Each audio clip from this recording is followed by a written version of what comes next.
Merci Michel et bonjour à tous.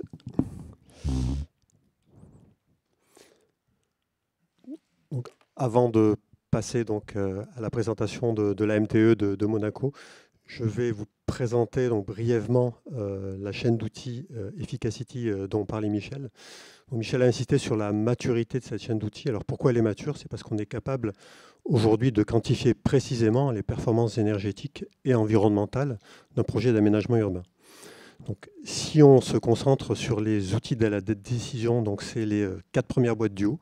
Donc, si vous partez sur la gauche, il y a un premier outil qui s'appelle Energy Mapper, qui permet de caractériser finement les gisements énergétiques. Donc, les gisements énergétiques, ça veut dire les énergies renouvelables et les énergies de récupération. Donc, la valeur ajoutée de cet outil, c'est dans une même plateforme numérique de considérer simultanément tous les gisements disponibles sans en omettre, et d'optimiser ce qu'on appelle le mix énergétique, c'est-à-dire de diminuer autant que possible, donc de minimiser le coût global actualisé en fonction d'un taux de pénétration, donc de ces énergies renouvelables et de récupération cible. Donc là, forte valeur ajoutée, puisqu'on considère de manière équivalente toutes les sources d'énergie renouvelable des récupérations. Alors, à la suite de cette première identification et cette caractérisation, puisqu'il y a une caractérisation en termes économiques, on peut utiliser un deuxième outil qui s'appelle Energy Screener.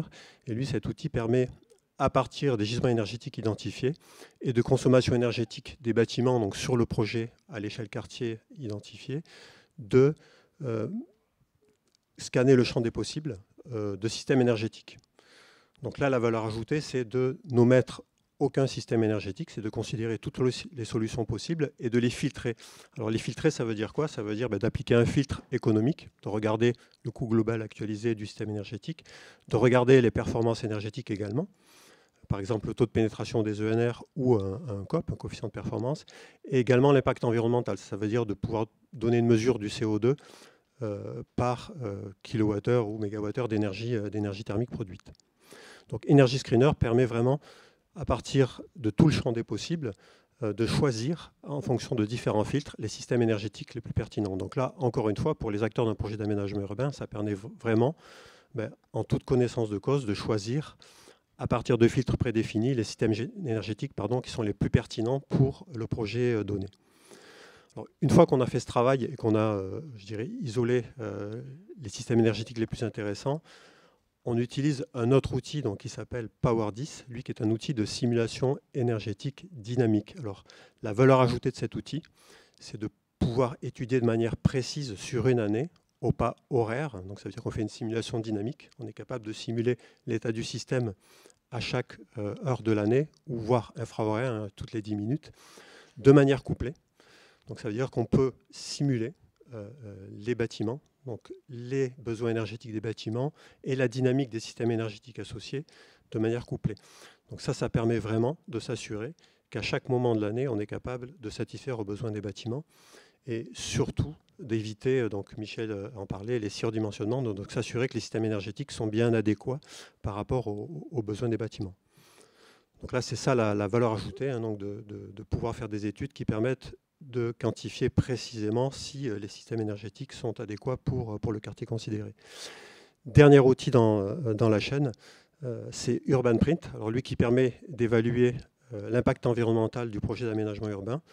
Alors, il y a un chaînage avec Power10 puisqu'on peut évaluer l'impact environnemental du système énergétique, mais UrbanPrint, c'est un outil beaucoup plus large. Il permet, sur un projet d'aménagement urbain, de considérer la matérialité des bâtiments, les systèmes énergétiques, la gestion de l'eau et des déchets, les espaces extérieurs et la mobilité.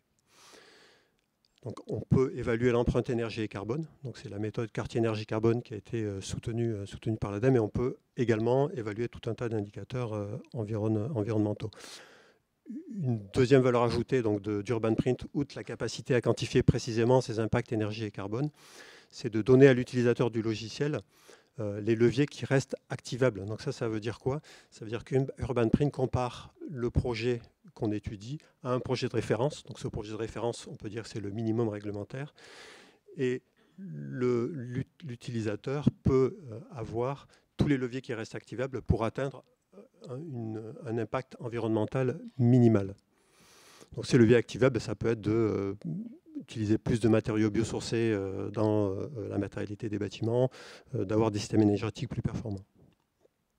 Donc voilà pour cette chaîne d'outils. Donc j'insiste sur le caractère opérationnel. Donc ces outils sont opérationnels et peuvent être utilisés. Ils sont déjà utilisés par nos membres. Et on va voir donc dans la présentation d'après comment c'est utilisé de manière très opérationnelle sur un projet d'aménagement urbain à Monaco avec Power10. Une petite parenthèse, donc Michel a bien expliqué qu'on s'intéressait aux outils d'aide à la conception, donc à l'échelle quartier. On travaille également à l'exploitation des quartiers. Donc c'est les deux boîtes que vous voyez en bas. Donc on travaille sur des contrats de performance énergétique à l'échelle quartier. C'est un petit peu l'extension de ce qu'on fait aujourd'hui au niveau du bâtiment, mais au niveau du quartier. Donc comment prendre des engagements de performance énergétique avec les acteurs concernés au niveau du quartier, donc bâtiment et système énergétique compris. On prévoit une mise en œuvre donc, dès 2022, donc des premiers contrats de performance énergétique à l'échelle quartier.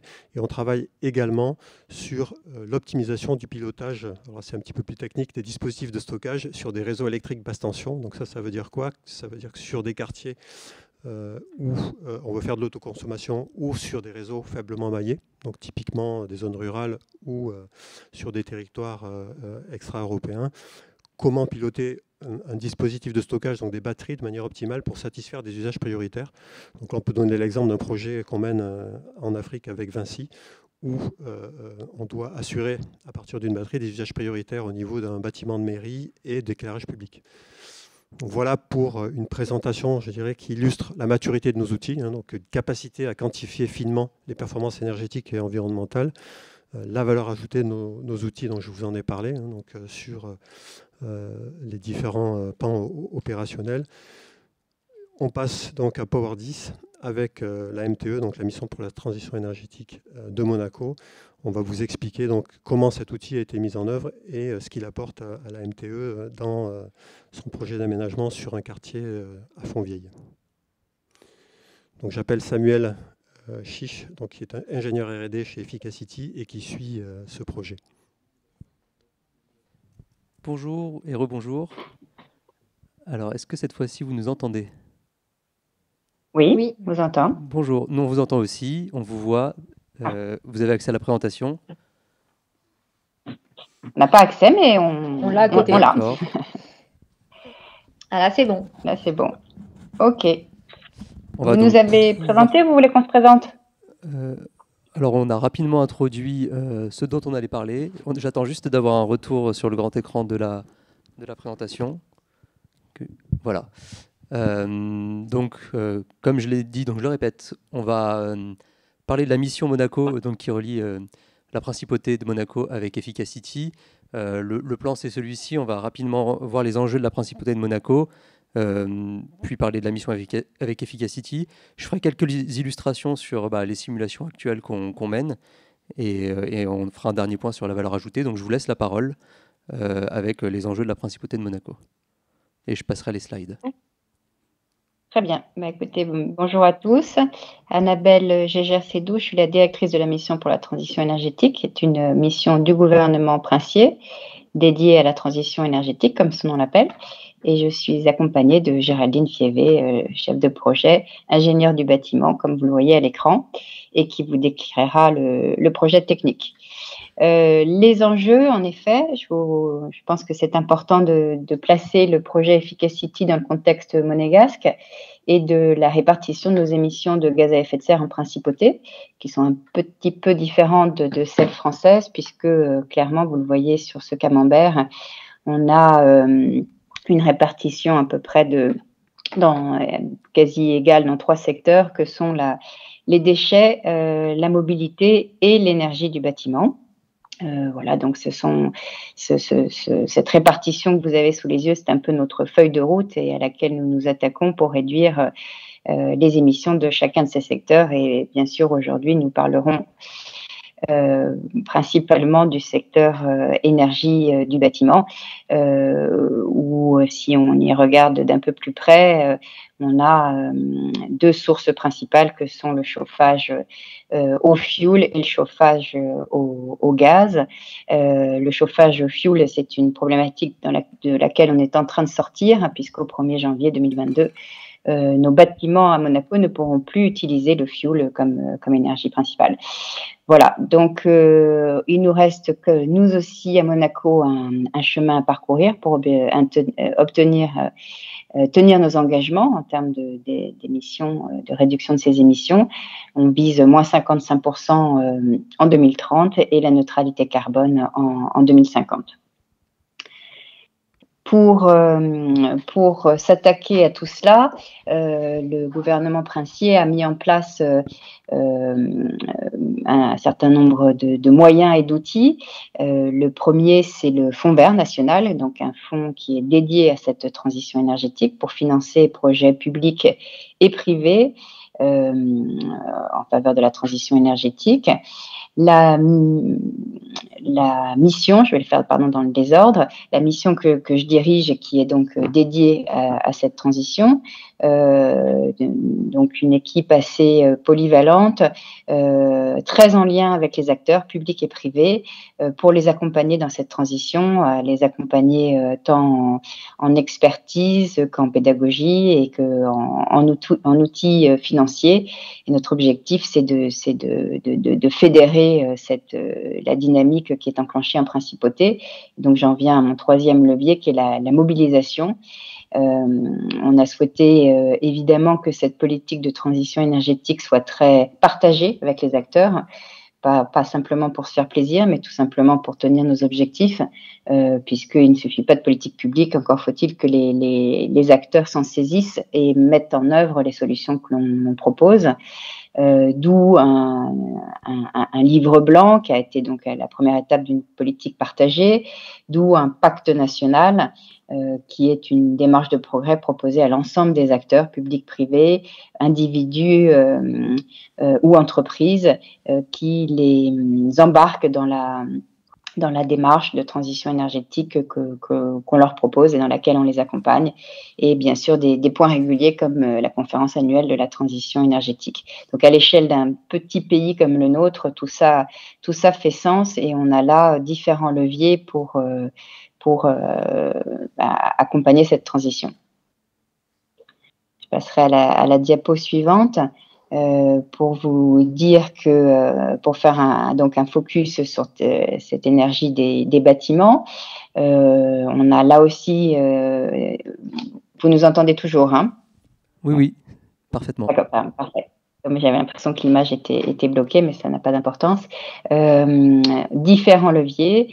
Un levier réglementaire, je faisais allusion tout à l'heure à l'interdiction Fuel 2022, mais bien sûr d'autres dispositions de cette réglementation thermique énergétique qui poussent les bâtiments neufs et anciens à un mieux énergétique.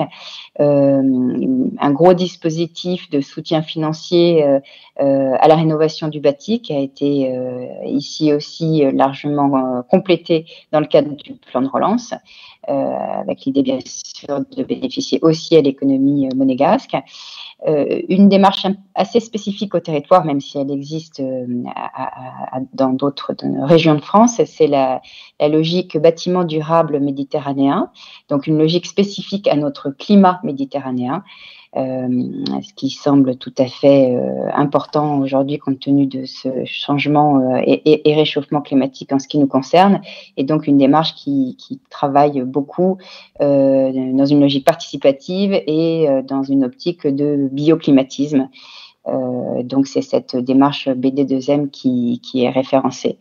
En matière d'énergie renouvelable, j'insisterai moins sur le solaire, ou même si on a mis différents outils en place, comme un cadastre solaire, des subventions très incitatives, j'insisterai plus sur les réseaux thalassothermiques, qui me semble être un réel savoir-faire monégasque, puisque on a des pompes à chaleur sur eau de mer depuis 1963 en principauté, on en a plus de 80 aujourd'hui, et donc on déploie des boucles thalassothermiques dans différents quartiers de la principauté pour aller alimenter les bâtiments.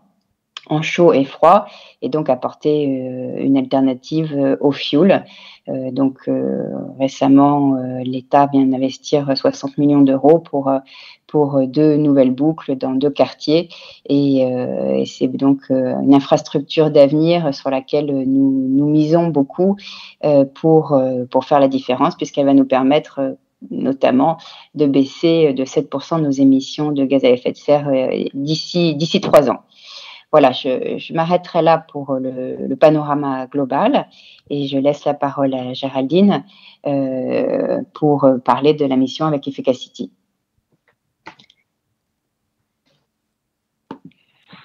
Bonjour à tous.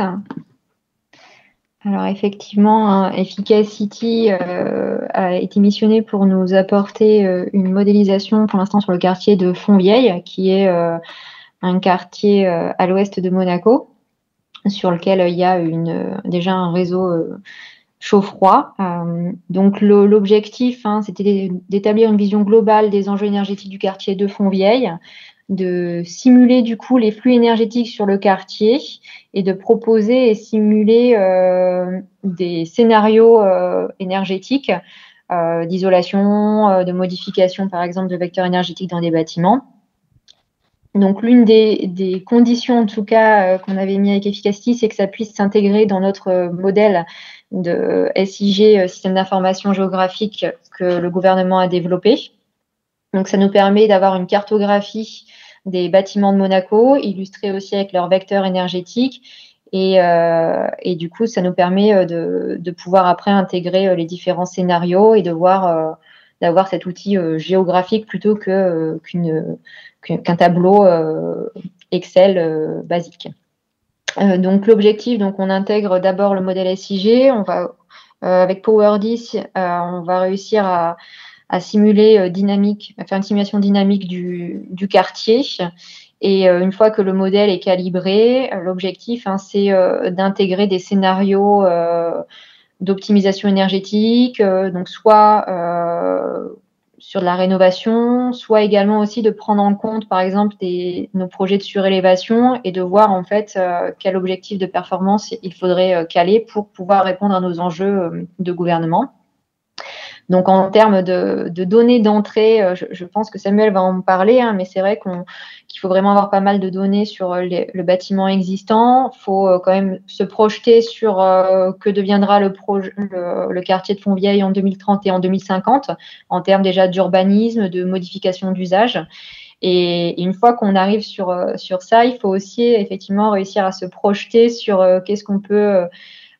vers quel objectif en termes de résistance thermique des parois ou quel objectif en termes de dimensionnement des installations on va essayer de se fixer et est-ce qu'on arrive à atteindre ces enjeux de neutralité carbone en 2050. Donc je pense que je vais passer la main à Samuel pour qu'il illustre concrètement l'étude qui est en cours sur Fontvieille. Exact, merci beaucoup pour ces introductions. Donc je vais simplement montrer un petit exemple de l'étude qu'on fait sur le quartier de Fontvieille. L'image va revenir, j'imagine. Décidément. Donc simplement en 2 mots, donc le quartier de Fontvieille, comme il a été dit, c'est un quartier au bord de mer, donc dans la principauté de Monaco, créé dans les années 60. Il y a environ 130 bâtiments avec une mixité d'usages, des bureaux, des logements, des activités diverses. Comme il a été dit aussi, 2 réseaux, un réseau de chaleur et un réseau de froid, qui sont largement décarbonés, qui utilisent de l'eau de mer, des technologies innovantes pour distribuer du froid, l'usine d'incinération d'ordures ménagères, l'UVE, pour distribuer du chaud et du froid. Donc des réseaux déjà largement décarbonés qui alimentent une partie des bâtiments. Et donc, en fait, les 2 premières parties de notre mission, ça a été de caractériser le plus finement possible les bâtiments. Comme l'a dit Géraldine, il a fallu beaucoup enquêter pour récupérer des données les plus fines possibles sur les bâtiments, leur usage, leur surface, leur système, leur taux de vitrage et toute une série de données techniques du bâtiment qui permettent ensuite de les simuler, de les recalibrer pour être au plus près des données de besoins énergétiques qu'on pouvait récupérer auparavant. Donc ça a été 2 grosses tâches assez longues et et qui viennent de terminer. Et finalement, aujourd'hui, on arrive à la partie la plus amusante, enfin la plus passionnante en tout cas, puisque grâce à ces 2 premières parties, on a maintenant une vision aujourd'hui de ce quartier, des besoins énergétiques des systèmes présents, des performances énergétiques et des émissions de CO2. Et on va pouvoir proposer une infinité de scénarios où on va toucher au bâtiment, donc c'est-à-dire les rénover de différentes sortes avec différents niveaux de performance qu'on peut tester pour arriver à des labels de plus en plus performants. On va regarder aussi la surélévation de certains bâtiments en nombre d'étages, 2, 3, 4, voire plus d'étages. On va changer les systèmes énergétiques à l'intérieur des bâtiments pour voir ce qu'on peut faire et regarder tout ça à l'échelle quartier, finalement, regarder les indicateurs énergétiques et environnementaux, donc les émissions de CO2, pour regarder si on s'approche des ambitions à l'horizon 2030 puis 2050. Donc avec une petite illustration, on a, voilà, dans la 3e et dernière partie, on définit des scénarios. Alors on peut sélectionner des bâtiments sur lesquels on va faire de la surélévation. L'avantage, c'est qu'on peut sélectionner bâtiment par bâtiment et regarder les actions qu'on va faire. Donc on peut prendre en compte vraiment les contraintes opérationnelles du territoire, du quartier en question. On ne peut pas surélever tous les bâtiments. Il y a des bâtiments de front de mer, il y a des bâtiments qu'on ne peut pas toucher. Donc on sait vraiment sur lesquels on va travailler. On va en rénover d'autres avec des niveaux de performance qu'on décide auparavant. Et puis on peut aussi dire qu'on va en profiter pour changer les systèmes de certains de ces bâtiments pour les connecter aux réseaux thermiques qui sont eux largement décarbonés et donc qui pourront apporter une baisse significative des émissions de CO2. Alors ici j'ai mis simplement un petit exemple. L'avantage maintenant qu'on a consolidé le modèle de données du quartier, c'est qu'on peut en faire plein et ensuite choisir celle qui semble plus pertinente pour le quartier. Donc simplement à l'issue de chaque simulation, évidemment, on a des résultats bâtiment par bâtiment, des résultats fins, puisque au pas horaire, donc on peut regarder dans le temps, dans les saisons, les effets des actions de rénovation, de surélévation, de changement de système et autres. Et à l'échelle du quartier et annuel, les gains éventuels. Donc bon, là dans l'exemple que j'ai montré ici, la rénovation entraîne une réduction significative des besoins de chauffage. Étant donné qu'on surélève des bâtiments, on va avoir des besoins de climatisation aussi peut-être plus élevés. Par contre, en raccordant les réseaux, les bâtiments au réseau thermique décarboné, on va avoir des gains en CO2 émis assez importants. Donc là, c'est à l'horizon 2030. Voilà, c'était simplement un petit exemple pour vous montrer comment ça marche, les simulations de quartier sur Power10. Et je vous laisse terminer cette présentation avec un peu la valeur ajoutée finalement de notre collaboration. Merci. Donc effectivement, avec ce projet, ça nous permettra côté gouvernement d'avoir un modèle de données territoriales, une cartographie énergétique de tout Fontvieille, et du coup une plateforme interactive où on pourra vraiment regarder les ambitions qu'on peut avoir sur chaque bâtiment. Ce logiciel Power10 permet vraiment d'avoir quelque chose qui est une simulation dynamique, mais qui est vraiment très proche de la réalité, avec la calibration dont Samuel n'a pas trop parlé. Pour le coup, ça a été assez important vraiment d'avoir un modèle numérique qui est vraiment au plus proche de la réalité actuelle. Et ça nous permet vraiment d'avoir des projections qui seront au plus proche aussi de la réalité à l'avenir. On prend en compte, non pas, on a vraiment une étude où on prend en compte la simultanéité de tous les bâtiments et donc du coup on va vraiment avoir une approche quartier et non en fait une approche bâtiment par bâtiment. Là on pourra optimiser également en fait la partie réseau de Fontvieille, réseau thalassothermique. Et donc pour nous ça nous apporte vraiment, c'est une aide à la décision chiffrée afin de déterminer en fait les meilleures actions possibles. Que ce soit en termes, admettons, de subventions ou après d'obligations réglementaires, de seuils réglementaires à atteindre. Est-ce qu'effectivement, il faudrait aussi renforcer notre réseau ou pas pour aller chercher d'autres bâtiments? Donc, la finalité de cette étude nous permettra de répondre à tous ces enjeux. Voilà. Merci beaucoup. Merci Annabelle et Géraldine. Je ne sais pas si on prend des questions maintenant, si quelqu'un veut faire une conclusion ou on passe à la suite. Y a-t-il des questions dans la salle ou sur Internet ?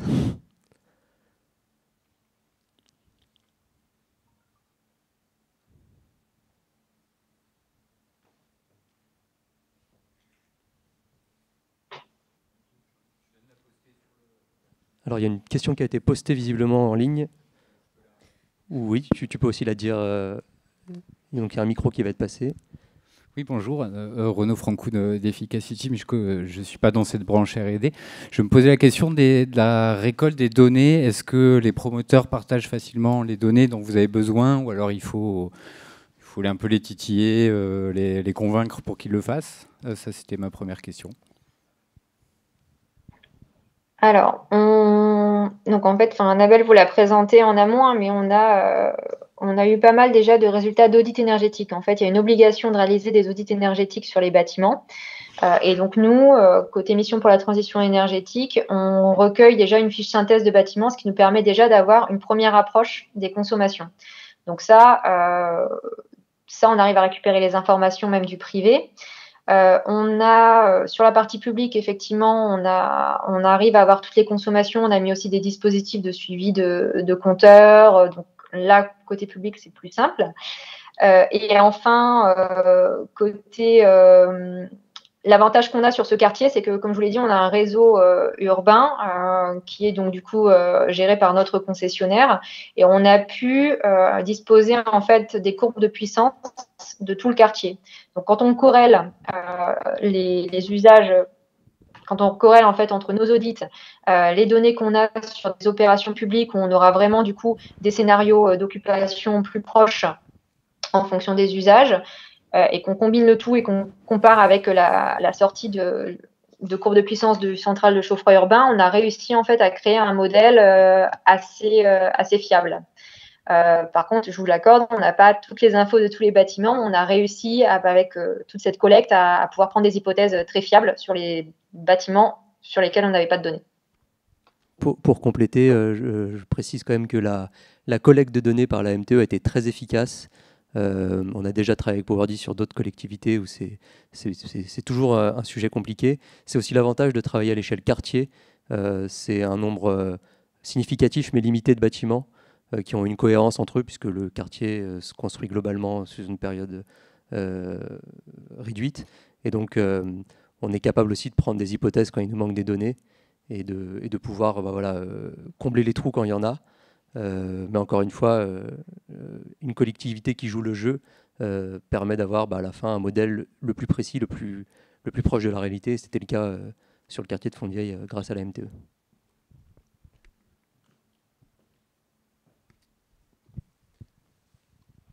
Très bien, donc s'il n'y a pas d'autres questions, je remercie très chaleureusement nos partenaires de la mission Transition énergétique de Monaco.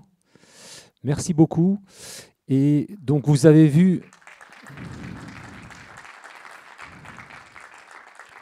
Donc, vous avez vu là l'illustration qui est la plus avancée au niveau d'Efficacity au travers de ce partenariat de R&D, de l'application de l'outil Power10 pour répondre à des questions très opérationnelles que se pose la principauté. Et donc vraiment ce que nous souhaitons, avec l'aide de tout un tas d'acteurs avec qui on est déjà en lien, c'est de diffuser ces nouvelles pratiques à grande échelle en France et même au-delà.